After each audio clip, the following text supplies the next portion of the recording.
What's going on, Triple OG? What's up, young? I ain't making no noise, man. I posted that video of you, man. A lot of people had a lot of positive things to say. Said you was smart, you was intelligent. They said you were blessed to be alive. They told me to come back and get some more of your story. It's like you got a lot of things you can share with the people, man. And you might can save some lives. And I told them that's what you really about. You know what I mean? Just because we down today don't mean we ain't gonna be up tomorrow. Can't judge a book by a cover. You know what I mean? So, you know, I'm back, man. What's going on with you? Hey, just want to put some more positive input out there, bro, because it ain't who fall down, it's who get up, bro. Say it again. It ain't who fall down, it's who can get up. That's right. My grandpa always say tough times don't last, tough people do. Okay. That's right. I keep wondering why the Heavenly Father saved me of all people. Because I was doing some real fucked up shit back in the days. I took a little long stretch, 17 years, you know, and it kind of screwed me up. But he worked in mysterious ways. I got out, came home, walked upstairs, caught my girl sleeping with my best friend. They're supposed to be watching my family while I'm locked down. Damn. So hold on. So the day you got out of jail, you came home and caught that? Yeah, I was supposed to get out like on Thanksgiving. You got out early. And then messed around and let me out about 2 weeks early. 2 weeks early. So you came home. Walked in and the house. the dude that you left, you say, man, listen, I'm gonna go away for a while. Look out for my family, man, for me. Right. When you come home, he lay in that wood. Laying in the wood. And my baby's in the room across the hall, screaming, crying. I walked upstairs, grabbed and left. Grabbed the baby? Yep, and left, because one thing about this cat I did some time with, this guy, this was in 1985. He had been locked up since 1947. Damn. So you're OG. OG, and this cat, he said, young brother, because I was in there a while, you know, looking at them TV shows, you gotta hit the biggest nigga and all that kind of shit. You know, I was fighting. Thought my life was over by the time I got out, you know, you know what I'm saying? Right. They had his head screwed up, but this older cat, he had been looking at me. He said, "Come here, young brother. I'm gonna show you something." He's taught me how to play chess, and while we was playing, he said, you know, talk to me. He's one of them brothers with the wisdom. You know what I'm talking about? So he was like, "Look, man, your life ain't over. You don't got the sentence I got." And I'm like, "What kind of sentence you got?" "I got natural life, brother." And that was back when natural life was natural life. Yeah, that's right. So he said, one thing I'm doing while I'm in here, I'm letting my family in here take my wisdom out to their family. Right. Okay, and then what brought this back to my mind was a couple of weeks ago, I lost one of my brothers, man, one of my half brothers, man. Somebody shooting the house next door. Bullet came through, hit him, while he's sitting on the couch watching TV or something. Damn. Then I found out my mom got a touch of dementia. So I backslid a little bit. Okay? Relapsed a little bit, you know. And that was hard because I had been clean for almost like 9 years, bro. I mean, I was trying to do the right thing, helping people like this young lady. And man was sitting there talking, and that's what makes me call my man back. I got to put this out there. Right. Okay, and I should have talked about this the first time because this is one of the darkest parts of the situation, being on this shit. When that went down, it kind of fucked me up mentally and spiritually. I got up with a traveling sales school, took off. Didn't call home to contact nobody for 5 years. They didn't know if I was living or not. And during that period of time, when I did decide to come home, that period of time I came home and found out my grandmother that actually raised me, which was like my real mother, had been dead, and she wanted to see me. That was her last words before she died. How long she been dead when you came back? 2 years. She already been gone for 2 years? Yeah. You ain't had no idea? Yeah, and I was like, wow. So I turned around, shot back on the road. And my girlfriend at the time, she wanted to come live with me. So I learned to kind of like work to kill my emotions. You know what I'm saying? When I'm working, I don't think about it. Okay? So I'm working, I got a house, moved up there to Charlotte with me, you know, 3-bedroom crib, me, her, my 2 children, well, my one daughter at the time, then she got pregnant, and it was the first child that I was actually in the emergency room with. I pulled my baby girl out, the one that was missing. I took her. That was the first child I actually was in the emergency room. Delivery room. In the emergency, yeah, when they were born. Right. And that was one of the greatest feelings I could imagine, man. That's right. So, you know what I'm saying? I got to do the right thing. So I'm busting my butt, taking care of this nice brick home. My daughter, other daughter, she was like, I want my mama to come up here and stay with me because her mama was raising her when we was out there on the drugs. So, move her mama, her grandma in here. Then next thing I know, her uncle had got out of prison. I said, man, come on up here and I'll get you a job working with me. He worked one day and quit. Well, 3 hours and quit. Yeah. Went in the whole day. Went back to the house. Then the next day, she wanted me to bring her daughter down here, her husband, and their child. So I'm taking care of all these people, right? I'm the only one working in the house. Everybody else in the house on computers, doing pills and all this. And, you know, she started telling my girl that ain't nowhere in the world I'm working all these hours. I'm cheating on her. Da, da, da, da, da. So one day I come in from work, you know, a whole bunch of bickering and arguing. I'm like, man, I ain't with this. I left when they got me a motel room. Okay. Now, mind you, I did think about doing it. You know what I'm saying? I even bought some, but I gave bought it some all. hard? Yeah, I bought crack. Yeah, You bought everything to get high with, but then something stopped you. What stopped me was actually a picture of my little girl. My phone rang and I looked up and my little daughter was on it. Right. And that right there, whoa, but what you doing? Woke you right up. What you doing, right? So I got on my game, started playing my game, started drinking real heavy, smoking weed. Next thing I know, I'm passed out. I wake up next morning, checkout time. I said, well, let's go home and make up. You know what I'm saying?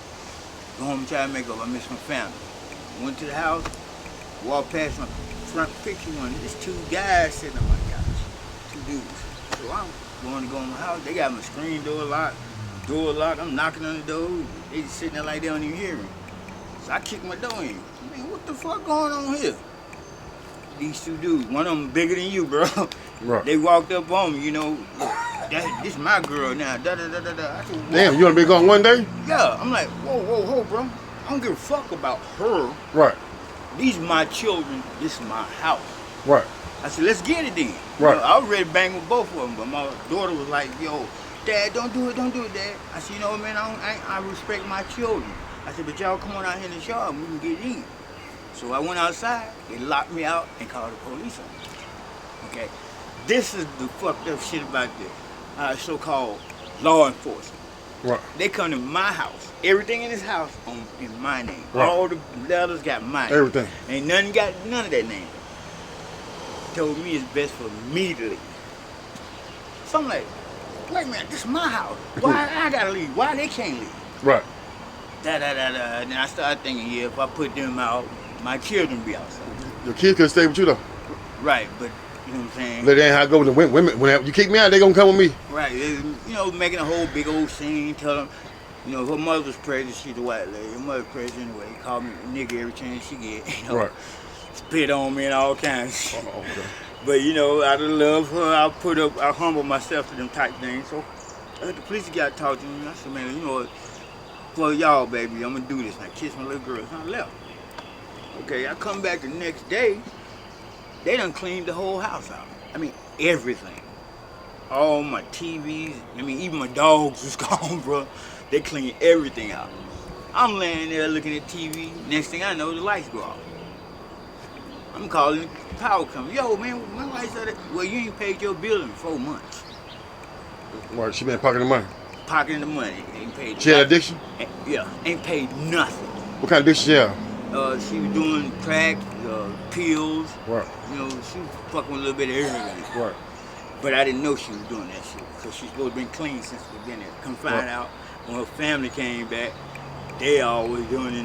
You know what I'm saying? Right. She hit the fan. Right. She hit the fence. And then, you know, eventually, all my shit was taken from me. She hadn't paid rent. I was 4 months behind rent, water, everything. I mean, I lost everything. So you lost everything. And Was you getting high at that time? No, I wasn't. But I started back. That made you start back getting high? Right. I was hurt, you know. Right. Most people not gonna admit it, but a lot of times when you got some emotions involved with it, that's one of the main let's call it triggers. Relapse triggers. Relapse triggers. Right. You know? People smoke that dope to escape from their problem. Escape from reality. Right, escape from And reality. all it does is actually amplify because everybody get high want to talk about all this bad things. Right, that's right. So, you know what I'm saying? So let me ask you something. Where you at today with your addiction? Well, I'm back to day one. Right. Okay, but you know what I'm saying? Like I said once before, he don't make no mistakes. I might have needed to do that just to wake me back up again. Cause I was Right. laying around here moping about my dog, my service dog. You know. Oh, that black dog you talking about? Yeah, that's my what's called it Service dog, service animal. Right. He helps me with my PTSD. You know what I mean? Right. I stole him, and I don't have nobody to talk to. My family lives here. They don't call me unless I call them. Right. I haven't heard from my mother in over 2 weeks. My daughter, she used to call me. So what can we do to get you back right? Keep letting me do stuff like this. Even it don't even got to be the interview. Just help you get people. Have somebody to talk to, be around positive people. Right. Bring some people that I can help talk about. See, that's all NA really is. You talk about your problems, somebody talk to you and try to help them coach them, you know what I'm saying? Right. Because when you said tell a girl why she didn't go to rehab, bro, that's one of the biggest jokes in the world. Rehab? Rehab. Why? Because a person is not going to quit unless they want it. You got to want it. But if you want it and you go to rehab, it'll help. The program only work if you work it. Right, but see, you don't necessarily have to be in a rehab to get rehab. No, you ain't gotta be. It's different strokes, different folks. Things like this right here. Right. This might work better for some people. Right. I'm guaranteed it work better for most people, because when you're in there, it's like, it's like being in prison. Right. And so in prison, you know what niggas do in prison? Get wild, and the next thing you know, they come back out. Oh, I'm back out, and see all the same friends. What's up there? There you go again. Right. So. But you quit while y'all here, it'd be a whole different ballgame. Yeah. If you, the thing that helps me, you got to find something to take care of that replace that negativity with positivity. Right. Because see, when it's two or more, he's in the mix. That's right. Said. That's what God said. So when you talking to somebody like me and her, I've been knowing Kim for years, man, and I seen her and I was like, what's wrong? I just seen that look on her face. Right. And she told me this situation. Well, okay, come on, stay with me, man. I'm here for y'all. That's right. And we're gonna get you going back. That's and then right. we got to talking last night, and I guess I hit a couple of strings on the chord, so she kind of broke down, and it kind of broke me down. I don't like to see women crying, but I was like, man, how can I talk to people about them getting right when I'm not always right? It don't work straddling the fence, bro. It don't.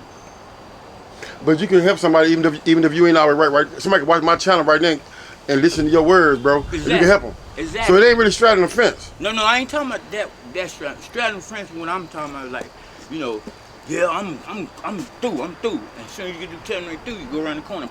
Okay, yeah.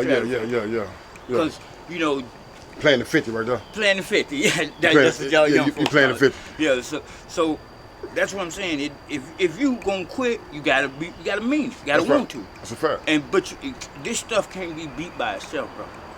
It can't. When we was growing up, it took a village to raise a child. Mm-hmm. That's what we don't have. That's why you see the generation getting younger and younger and younger, and it's getting worse and worse and worse. Mm-hmm. And see, after my mom and I got two more aunts. After they gone, I'm the older generation, man. I'm like, whoa. Right. What I got to show my grandchildren? I got 3 granddaughters in Las Vegas I ain't never seen. They always asking me when I'm coming together. Right. You know what I'm saying? And that's my goal. That's one reason why I'm glad God brought you in my life, because little conversations like this, even when I call you on the phone and just chop it up with you, that's going to help me stay focused so I can pull the next man up with me. That's right. Okay? So, I said it once before, I was ashamed to do this. But see, my oldest children, I already came clean with them. Yo, man, this is when I was smoking. I'm doing drugs, You know what I'm saying? So they knew what I was doing, and it was kind of fucked up because they started fucking with powder and stuff like that, you know what I mean? And I was like, man, I can't believe I did this. I introduced my children to this bullshit. Right. To the gang banging and all that. Your kids still got addiction right now? Nah. That's good. God bless. You know what stopped them? What's that? Them long beards. The long beards. Yeah. One of them got the 2 lives. The other one of your kids? Yeah. Okay. He got 2 life sentences, bro. Damn.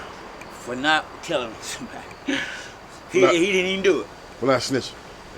Yeah, But, you it be know. like that sometime. Hey, Yeah. OG, I gotta go. Okay, well, I appreciate you letting me just get this out my heart. Yeah, man. That's why I came over here. Oh, you welcome, young lady. It's honor to come over here talking to you and Kim. Man, call me anytime. Most definitely. If talking to me work better for you than rehab, shit, put my number on speed down. You got it. God bless you, bro. God bless you too, homie.